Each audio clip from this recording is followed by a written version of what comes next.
ಏನು ಕಳೆದ ಕೆಲವು ದಿನಗಳಿಂದ ಬಾಗಲಕೋಟೆ ಜಿಲ್ಲೆ ಹುನಗುಂದ ತಾಲೂಕಿನ ಕೂಡಲ ಸಂಗಮದ ಪಂಚಮಸಾಲಿ ಪೀಠ ಭಾರಿ ಚರ್ಚೆಯಲ್ಲಿ ಈಗಾಗಲೇ ಇರುವಂಥದ್ದು. ಇದಕ್ಕೆ ಪ್ರಮುಖ ಕಾರಣ ಏನಂತಂದರೆ ಇತ್ತೀಚಿನ ಬೆಳವಣಿಗೆಯಲ್ಲಿ ಪೀಠಕ್ಕೆ ಬೀಗ ಹಾಕಿರುವಂತಹ ವಿಚಾರ.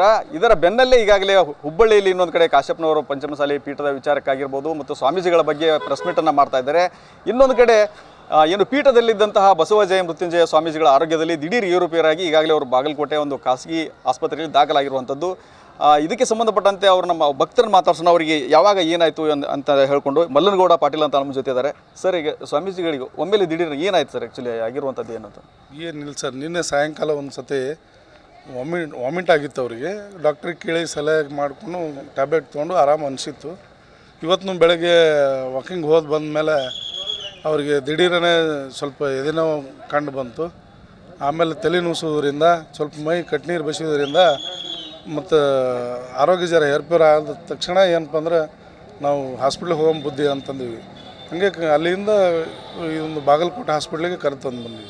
ಅಂಥದ್ದೇನು ಭಯ ಪಡುವಂಥದ್ದೇನಿಲ್ಲ. ಭಕ್ತರು ಸ್ವಲ್ಪ ಆರೋಗ್ಯದಲ್ಲಿ ಜರ ಏರ್ಪೇರಾಗಿ BP ಹೆಚ್ಚಿಗಾಗಿ ಸ್ವಲ್ಪ ಟೆನ್ಷನ್ ಆಗಿದೆ ಅವ್ರಿಗೆ.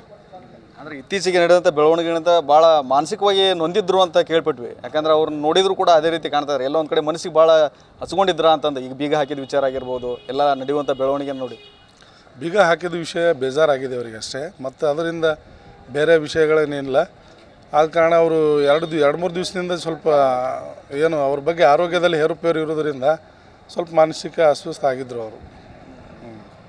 ಅಂದರೆ ಈ ಮಠದಲ್ಲಿ ಕೂಡ ಈ ಮೊನ್ನೆ ಬೀಗ ಹಾಕಿದ್ದು ಆಮೇಲೆ ತೆಗೀತು ಎಲ್ಲ ಆಯಿತು, ತಮ್ಮೇಲೂ ಕೂಡ ಕೇಸ್ ಆಗಿದ್ದು ಇದೆಲ್ಲ ಓಕೆ. ಇನ್ನೊಂದು ಕಡೆ ಈ ಬೆಳವಣಿಗೆ ಆದ ನಂತರ ಏನು ಟ್ರಸ್ಟ್ ಅಧ್ಯಕ್ಷ ಕಾಶ್ಯಪ್ನವ್ರ ಬೆಂಬಲಿಗರು ಅಲ್ಲಿ ಒಂದಿಷ್ಟು ಜನ ಖಾಸಗಿಯಾಗಿ ಬಂದು ಎಲ್ಲ ಬಂದಂಥ ಭಕ್ತನ ವಿಡಿಯೋ ಮಾಡುವಂಥದ್ದಾಗಿರ್ಬೋದು, ಎಲ್ಲರನ್ನೂ ಪ್ರಶ್ನೆ ಮಾಡಿ ಒಳಗಡೆ ಬಿಡುವಂಥದ್ದು, ಒಂದು ರೀತಿ ಸ್ವಾಮೀಜಿಗಳ ಇಕ್ಕಟ್ಟಿಗೆ ಸಿಲುಕಿಸುವಂತಹ ದಿಗ್ಬಂಧನ ಹಾಕಿದ ರೀತಿಯಲ್ಲಿ ವಾತಾವರಣ ಇತ್ತು ಅಂತ ಕೇಳ್ಬಿಟ್ವಿ. ಅದು ನಡೆದಿದೆ ರೀ. ನಾವು 2 ದಿವಸದಿಂದ ಇರಲಿಲ್ಲ. ನಿನ್ನೆ ನಾವು ಬೇಲಾಗಿಂದ ಮಠಕ್ಕೆ ಬಂದ್ವಿ ಲೇಟಾಗಿ. ಮುಂಚೆ ಏನಾಗಿದೆ ನನಗೆ ಗೊತ್ತಿಲ್ಲ. ಆದರೆ ನಿನ್ನೆಯಿಂದಂತೂ ಯಾರೂ ಬಂದಿಲ್ಲ ಅಲ್ಲಿ. ಅಲ್ಲಿ ನಿನ್ನೆಯಿಂದ ಯಾರೂ ಬಂದಿಲ್ಲ. ತಮಗಾಗ್ತಾ ಇರುವಂಥ ಏನಾದರೂ ಮಾನಸಿಕತೆಗೆ ಸಂಬಂಧಪಟ್ಟಂಗೆ ತಮಗೆ ನೋವಿನ ಬಗ್ಗೆ ನಿಮ್ಮ ಹತ್ರ ಏನಾದರೂ ಹಂಚ್ಕೊಂಡಿದ್ರ ಸ್ವಾಮೀಜಿಗಳಂತ? ಆ ಥರ ಏನು ಮಾನಸಿಕ ಯಾವ ವ್ಯವಸ್ಥೆ ಇಲ್ಲ. ಸ್ವಾಮೀಜಿ ಅವರು ಎಲ್ಲ ಹಂಗೆ ಅಷ್ಟು ಮಾನಸಿಕ ವಿಷಯ ಏನಿಲ್ಲ. ಅವ್ರಿಗೆ ಬೇಜಾರು ಭಕ್ತರ ಮೇಲೆ ಕೇಸ್ ಆಯ್ತಲ್ಲ ಅಂಥೇಳಿ ಅವ್ರಿಗೆ ಒಂದು ಸ್ವಲ್ಪ ಬೇಜಾರಾಗಿತ್ತು. ಗುರುಗಳೇ, ನಾವು ಅದನ್ನೇನು ನಾವು ಸರಿಪಡಿಸೋತೀವಿ, ಅದ್ರ ಬಗ್ಗೆ ನೀವು ಕಾಳಜಿ ಮಾಡಬೇಡಿ. ನಮ್ಮ ಸಚಿನ್ ಮರಿಶೆಟ್ಟಿ ಅಂತೇಳಿ ನಮ್ಮ ಅಡ್ವೊಕೇಟ್ ಅವರು ಕೂಡ ಬಂದು ನಮ್ಮ ನಿನ್ನೆ ಬೇಲ್ ಮಾಡಿದರು. ಸಾಹೇಬರು ಯಾರೋ ಒಂದು ತಿಳಿಲಾರದವರ ಮಾತು ಕೇಳಿ ನಮ್ಮ ಮೇಲೆ FIR ಮಾಡಿದ್ದಾರೆ ಅಂತ ಗೊತ್ತಾಯ್ತು ನಮ್ಗೆ ಅಷ್ಟೇ. ಅಲ್ಲ, ಈಗ ಸಹಜವಾಗಿ ದೊಡ್ಡ ಸಮಾಜ ಈ ಸ್ವಾಮೀಜಿಗಳಿಗೆ ಈ ರೀತಿ ಹಾಸ್ಪಿಟ್ಲಿಗೆ ಸೇರಿದಾನ ಸಾಕಷ್ಟು ಜನ ಭಕ್ತರು ಆತಂಕಗೊಳಗಾಗಿರ್ತಾರೆ.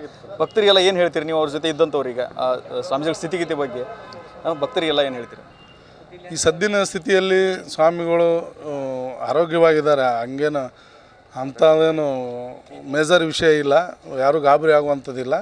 ಈ ಸಮಾಜದಲ್ಲಿ ತಾವು ನೋಡ್ತಕ್ಕಂಥ ದಿನಗಳಿಂದ ತಮ್ಮ ಇಲ್ಲಿ ಮಠದಲ್ಲಿ ಫೈಟ್ ನಡೆದಿದೆ. ಬಟ್ ಆ ರೀತಿ ಏನೋ ಸಮಸ್ಯೆ ಏನೋ ನಮಗೆ ಕಂಡು ಬಂದಿಲ್ಲ. ಇದೊಂದು ಸಣ್ಣ ವಿಷಯ ಏನದ, ಈ ರೀತಿ ನಾವು ಚಾವಿದು ಬಂದು ಅವರೇ ಕೊಟ್ಟಾರ, ನಾವು ಹೋಗಿ ತೆಗ್ದೀವಿ, ಚಾವಿ ಮುರಿದಾರ ಅಂತ ಕೇಸ್ ಮಾಡ್ಯಾರ. ಅದ್ರ ಮೇಲೆ ಭಕ್ತರ ಮೇಲೆ ಕೇಸ್ ಆಯ್ತಲ್ಲ ಅಂಥೇಳಿ ಸ್ವಾಮೀಜಿಯವ್ರು ನೊಂದ್ಕೊಂಡಿದ್ದಾರೆ ಅಷ್ಟೇ. ಅಲ್ಲ, ಈಗ ಸ್ವಾಮೀಜಿಗಳು ಇಲ್ಲಿ ಹಾಸ್ಪಿಟ್ಲಿಗೆ ಸೇರಿದಾರೆ. ಇನ್ನೊಂದು ಕಡೆ ಹುಬ್ಬಳ್ಳಿಯಲ್ಲಿ ಕಾಶ್ಯಪ್ನವರು ಪ್ರೆಸ್ ಮೀಟ್ ಮಾಡಿ ಸ್ವಾಮೀಜಿಗಳ ಮಠದ ಮಾಲೀಕರಲ್ಲ, ಟ್ರಸ್ಟ್ನೇ ಪೀಠದ ಮಾಲೀಕರು, ಸ್ವಾಮೀಜಿಗಳನ್ನ ಅನಿವಾರ್ಯತೆ ಬಿದ್ದರೆ ನಾವು ಅವ್ರನ್ನ ಬದಲಾಯಿಸ್ತೀವಿ ಅನ್ನೋ ಮಾತನ್ನು, ಪರ್ಯಾಯ ವ್ಯವಸ್ಥೆ ಏನು ನೋಡ್ಕೊಳ್ತೀವಿ ಅನ್ನೋ ಮಾತನ್ನು ಹೇಳಿದ್ದಾರೆ ಇವಾಗಲೇ. ಅದು ಸ್ವಾಮೀಜಿಯವರು ಮಾತಾಡ್ತಾರೆ. ಅದ್ರ ಬಗ್ಗೆ ನಂಗೆ ಗೊತ್ತಿಲ್ಲ. ಸ್ವಾಮೀಜಿಯವರು ಮಾತಾಡ್ತಾರೆ. ಓಕೆ, ಇದಿಷ್ಟು ಏನು ಪಂಚಮಸಾಲಿ ಸಮಾಜದ ಕಲಬುರಗಿ ಜಿಲ್ಲಾಧ್ಯಕ್ಷ ಆಗಿರುವಂತಹ ಮಲ್ಲನಗೌಡ ಪಾಟೀಲ್ ಅವರ ಮಾತು. ಕ್ಯಾಮ್ರಾಮ್ಯಾನ್ ಬಾಪು ಜೊತೆ ರವಿಮುಖಿ, TV9 ಬಾಗಲಕೋಟೆ.